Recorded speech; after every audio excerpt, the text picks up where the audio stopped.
Hey, I'm Natalie. And I'm Max. And we're cruising Israel for ILTV. From the tastiest dishes to the craziest locations, we're taking you to the hottest places Israel has to offer. So,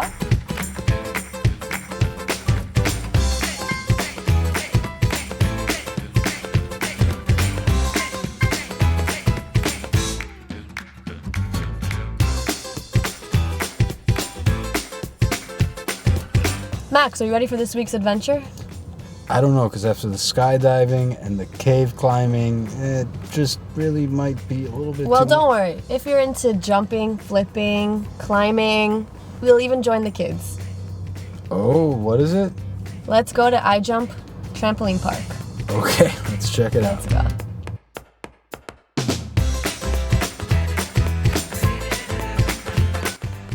Today we're here to check out iJump, the newest trampoline park that's taking Israel by storm. Let's go see what it's all about.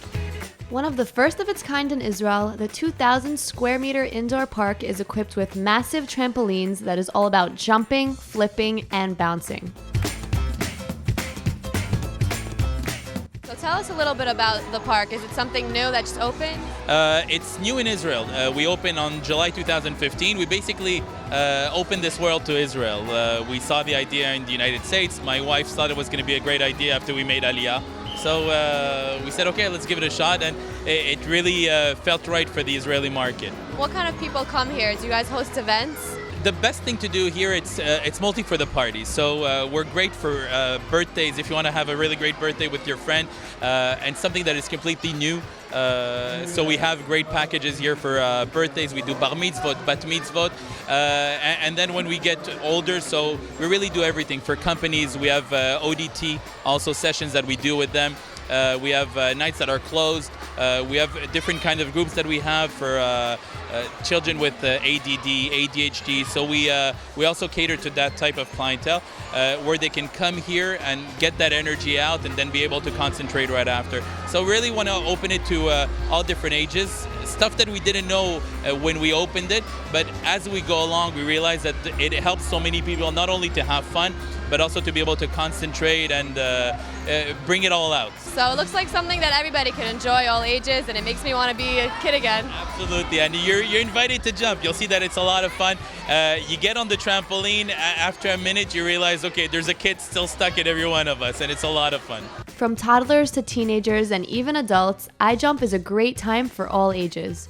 And after seeing all the fun, Max and I had to let out our inner child and give it a try. So now we're in Petah Tikva. Yes. Are there any other cities that iJump is open? Yeah, we opened, this is our first park. We opened in Petah Tikva, July 2015. Second one that we opened was April 2016. That was in Kiryat Ata, next to Haifa. And we opened also Tel Aviv. And Tel Aviv is a temporary one. It's until September 3rd, and then we're moving from city to city. It's the first mobile trampoline park in the world. There's no other place that has it. With the sponge pits and the ninja courses, iJump is a great place to host a private party. I started to work here because my cousin had a birthday here, and he came with all his friends, and I saw this place and I loved it, and I asked for if they have a job for me, and the party was awesome. I mean, he invited 20 friends, and he very enjoy here. Food and things and actions. Is this your first time here at iJump? Yeah, this is my first time here in iJump, and you see my daughter is really enjoying it. She really doesn't stop to jump. And also all my nephews are here, and they are jumping. We are 9 nephews with my son and my daughter, and everyone is jumping now for an hour. And really enjoying it. So let out some energy and burn some calories, all while having a great time at the trampoline park.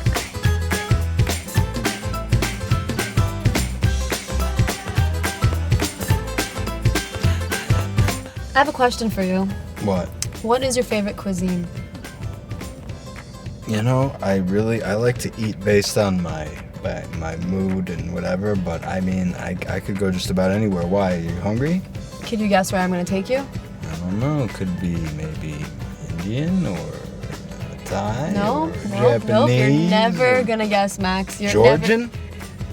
How did you figure that out? I I saw your web search history, so what do you got, what do you got in mind? Okay, so we're going to a Georgian restaurant, and I can already smell the food, and I don't even know what it smells like. Well, let's go find out what it smells like.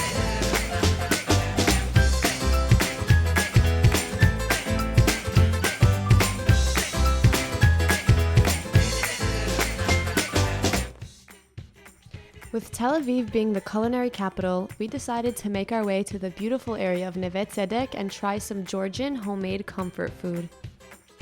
I'm here with Lili Ben Shalom, the owner of Georgian restaurant Racha. Hello, Lili. How are you? I'm good. So tell us a little bit about the style of food they have here at Racha. It's like a big mama home. You can see it. Exactly the same taste of my grandmother. I came from Racha. Racha, the name of the restaurant, is a place in Georgia that I born there. I was 4 years old when I came to Israel. And I opened this restaurant in Tel Aviv before 5 months. The special in our kitchen that we don't use a lot of spices. We just use salt, pepper, and chili. All the taste came from the ingredients. Because of that, a lot of people from all the world and all the cultures like our food. We use a lot of nuts, a lot of herbs, dry herbs, fresh herbs. The nuts is the king of our kitchen because it's replaced the oil. We have all kinds of salads, all kinds of special pastries with meats, without meats, long-cooked dishes. We have all kinds of meat, beef. In our culture, chicken is not meat. Okay, we like beef, a lot of beef, a lot of alcohol, a lot of happy, a lot of horns. With the horns, we drink a lot of wine, ceremony of blessing, dancing, everything. Are there a lot of Georgians that moved to Israel, Mir Aliyah? I think that most of the Georgian Jewish family came to Israel in 70, 74. Even though you get to have the experience of eating out, it almost feels like you're still at home with Racha's comforting decor. Tell us a little bit about the decor here in this restaurant. If you come to my mother home, it's exactly the same decor because it's a very special things you can see, the pictures, the planets, everything, the glasses, everything remind me my grandmother home. It's exactly the same one. Yeah, it's a very cozy vibe over here. Everything's details matter with you guys, the Georgians. I choose it. It's exactly like my home. If I live here, this is what I will choose to live in my home. Do you guys host events here, host parties at the restaurant? We have a lot of parties in restaurant. This is a very happy restaurant. My culture is very happy people because we are always doing what people want from their life and from the life, just to enjoy. People, love, hug, good food, good friends, music. And this is, I think that all the people that in the world live and want to feel the happiness around the table. Yeah, the most important things, friends, food, good drinks, laughter. This is what makes us happy, I think all of us. I make all kinds of parties here, private party, a birthday party, wedding party, and I have this is a huge place, but I have a lot of private room, you can see, a little one, a big one, the bar. All the people can find themselves and nobody disturb nobody in his happiness and his party. What makes Racha unique compared to the other restaurants in Tel Aviv or in Israel? Exciting that I tell you that, but when people come at the door, they feel like home. They just come and they tell me, yo, this is feel like home. And from then, it's not just feel like home, it's home.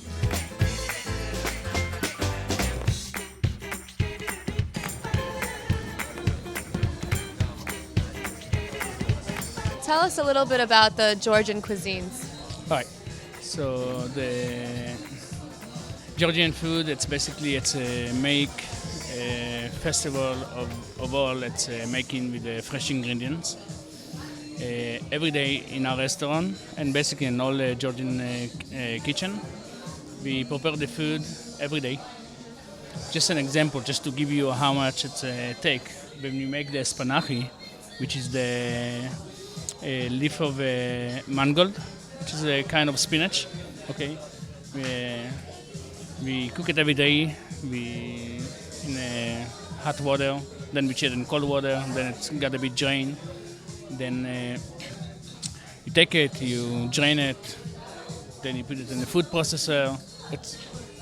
These dishes take about an hour every day to make it, and we make it every day in our restaurant. The same with all the beets and the coconut salad. I see there's some dumplings here. Is that a Georgian dish? Well, it looks like dumpling, but basically this is a hard work, okay?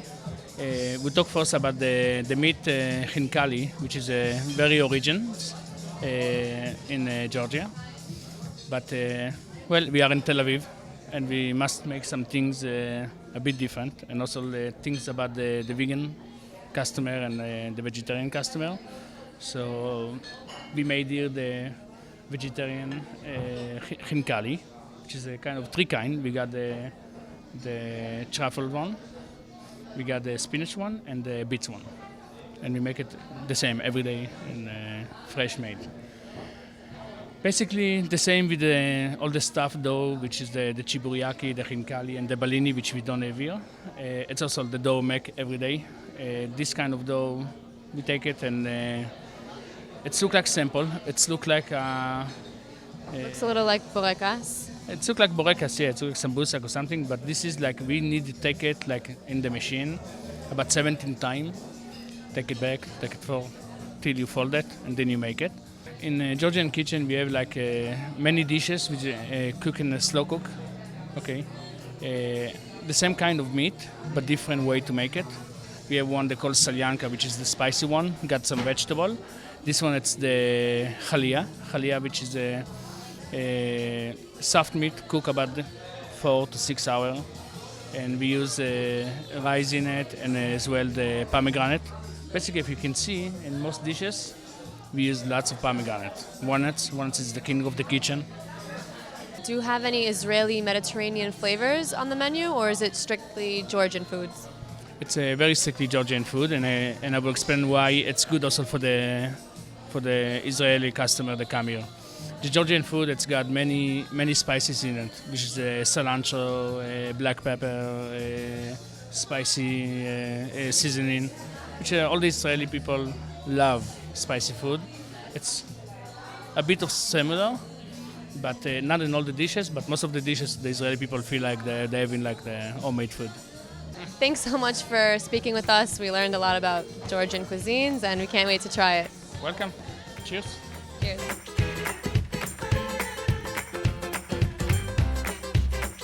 With every dish being attractively presented, my personal favorite was the chiburaki, which is a fried pastry with a juicy meat filling. So to experience the taste of Georgia without ever leaving Tel Aviv, check out Racha, Neve Tzedek.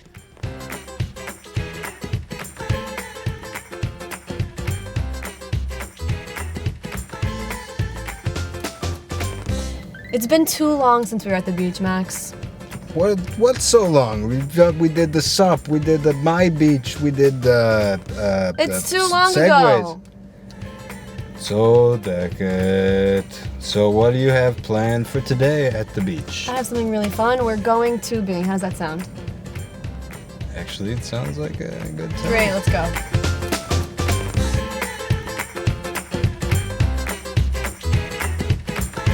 What better way to beat Israel's summer heat than swimming in the clear waters of the Mediterranean? In the largest marina in Israel, the Herzliya Marina, they offer boat rides and rentals, including the banana boat and tubing. We are the tornado boat of Herzliya. We have two boats, the tornado boat and the commando boat. Commando boat is a rubber boat. They are fast boat, both of them.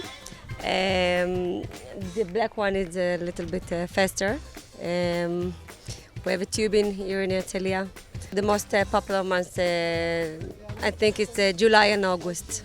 Actually, a lot of tourists call me before they even got to Israel, and they book for a trip from there. And I have a lot of tourist company that send me tourists over here. The tornado speeds through the ocean, hitting wave after wave. To join in on the fun, I decided to get my bathing suit on and go for a swim.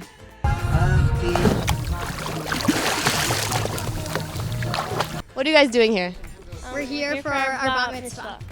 We're traveling as two families. We wanted our daughters to have an opportunity to see Israel and experience Israel.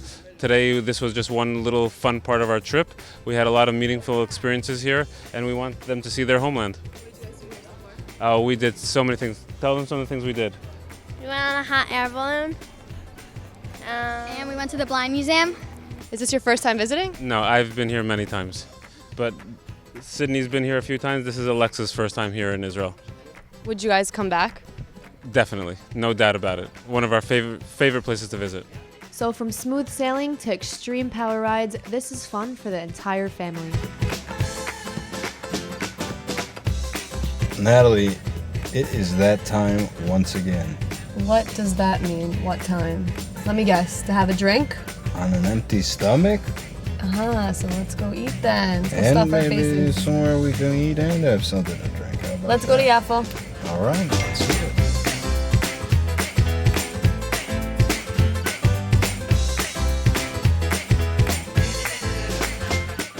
We're here in Jaffa to check out restaurant Onza, where we got to try some delicious Turkish delicacies. In a small street with cobblestone roads, Onza is a popular spot within the locals. The Turkish-inspired restaurant offers a chic, relaxed dining experience. I'm here with head chef Muli in Jaffa, Tel Aviv, and he's going to tell us a little bit about a restaurant named Onza. Hi, good evening. Tell us about the style of food that you have here. Basically, most of our menu is modern Turkish cuisine, based on a few original classic Turkish dishes that we modernize a little bit over the time. That's most of our menu, and we have some classics that aren't so Turkish, like polenta and like a perfect egg and some kinds of pastas that we kept in the menu that was here from the beginning. Can you tell us about the inspiration behind the Turkish theme?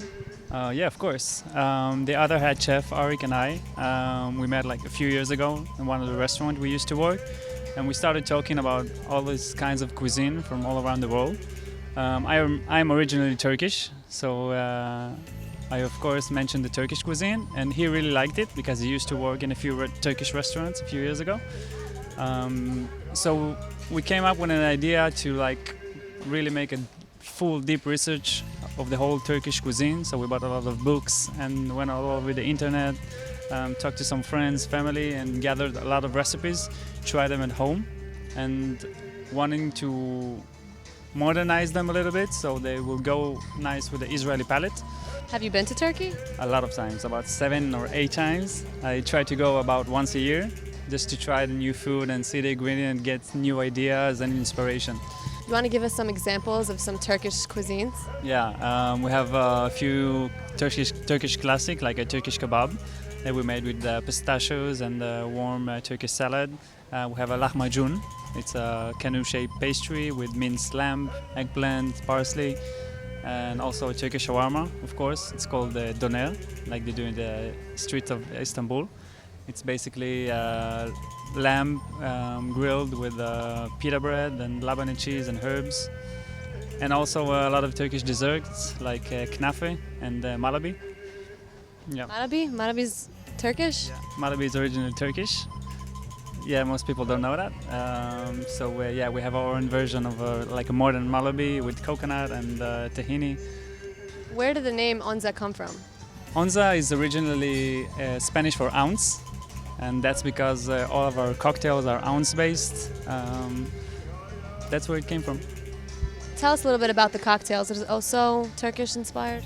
We have some of them, yeah. It's based on the arak or raki, which is the Turkish anise spirit drink. And a lot of them based with a lot of Israeli product and Turkish products like pineapple or anise stars or almonds, chili powder.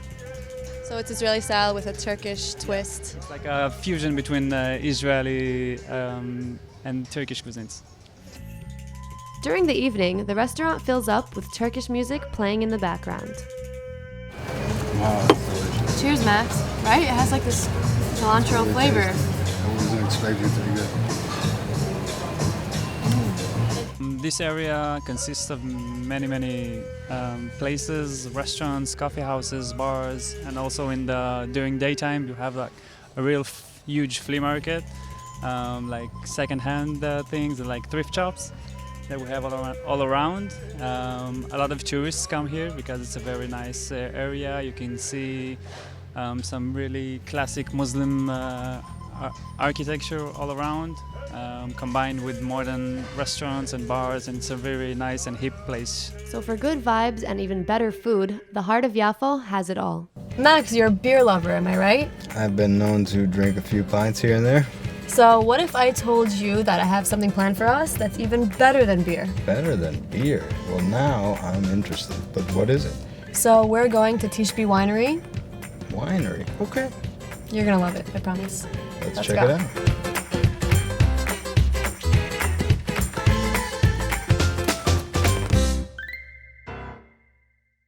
In Zichron Yaakov, a town known for its cultivated vineyards, is the wine capital of Israel. We got to tour around the Tishbe Winery and see the wine shops, the chocolate tasting center, the bakery, and the restaurant. We're in the bakery next to the hearth stone oven, which we bake our sourdough breads. We bake cheesecake at the hearth and some viennoiserie, some croissants, but very simple, very traditional things. At Tishbe's bakery, they bake with the freshest ingredients and even grow their own grains. Tell us a little bit about the winery. When was it established? The winery was established in 1985, and it was established on the border between Zichron Yaakov and Binyamina. And I'm the fifth generation of the family. The winery was established by my father, and he decided to build the winery because there was a lot of issues with the big wineries of Zichron Yaakov, which were a monopoly. The monopoly actually didn't pay for the grapes he received, and then my father decided if a lot of people in the world can do their own wineries, we will build our own private winery. And actually this was the first boutique winery in Israel. Not so boutique, it started off as 250 tons of grapes, but 31 years later we're still here. So, who are these two in the picture? Your great-grandparents? Yeah, Michael and Malka. They were my great-grandparents from Russia and Poland. Is the wine that you make here is exported to any parts of the world? Well, we export to around 25 countries around the world. And most of it we sell around here at the shop, at the winery. Do you guys host any events, parties in the winery? Well, we host once a year. All our clients come over here to have a barbecue, a dance, and a few cups of wine. There are approximately 1 million bottles being produced annually. We make around 22 kinds of wines, from semi-dry whites to reds, light reds, oak-aged reds, Cabernet, Merlot, Petit Verdot, Petit Syrah, Carignans, Malbecs. Which is the most popular wine that you guys sell? I think most popular in Israel is Cabernet Sauvignon, and the reds, and maybe Chardonnay and Sauvignon Blanc at the whites. Do you have a personal favorite? No, I like them all. What kind of people come on these tours? Is it tourists or locals? Well, actually everybody can walk in. It's a pretty casual place, so people can walk in and taste wine or wine and chocolate. They can have breakfast over here, they can have lunch, and if they come on Friday, they can have a barbecue and listen to a free jazz concert. Well, about the pit that we have here at the yard, this is the first smoker ever imported into Israel. It's an old hickory pit from Cape Girardeau, Missouri. And we built this trailer as a mini start as a food truck in Israel. As you know, food trucks are not very popular in Israel. So this is one of the first food trucks, and people come over here to try a good brisket and a good rib, if you're not vegetarian, obviously. But wine isn't the only thing that is produced by Tishbe. Jam, honey, olive oil, and even chocolate can be bought at the Tishbe Winery. thing we carry that Tishby basically distributes in Israel is the Valrhona chocolate brand from France. And this brand comes from Tan Hermitage, which is a wine village. And very interesting about that it works exactly like the wine pairing system that we work in our occupation. Basically, every chocolate or cacao comes from a different terroir, a region, and you can decipher flavors by tasting it, same way you taste wine. For wine and chocolate lovers, the winery created a gourmet chocolate and Tishby wine tasting.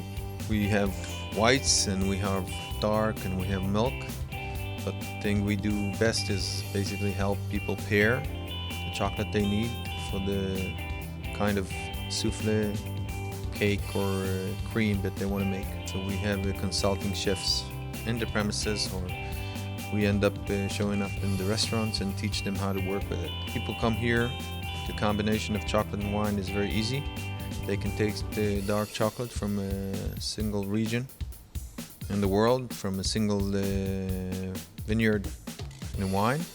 And Tishby plans for the future is to build a chocolate school, ice cream school, and big restaurant so people can walk in and enjoy.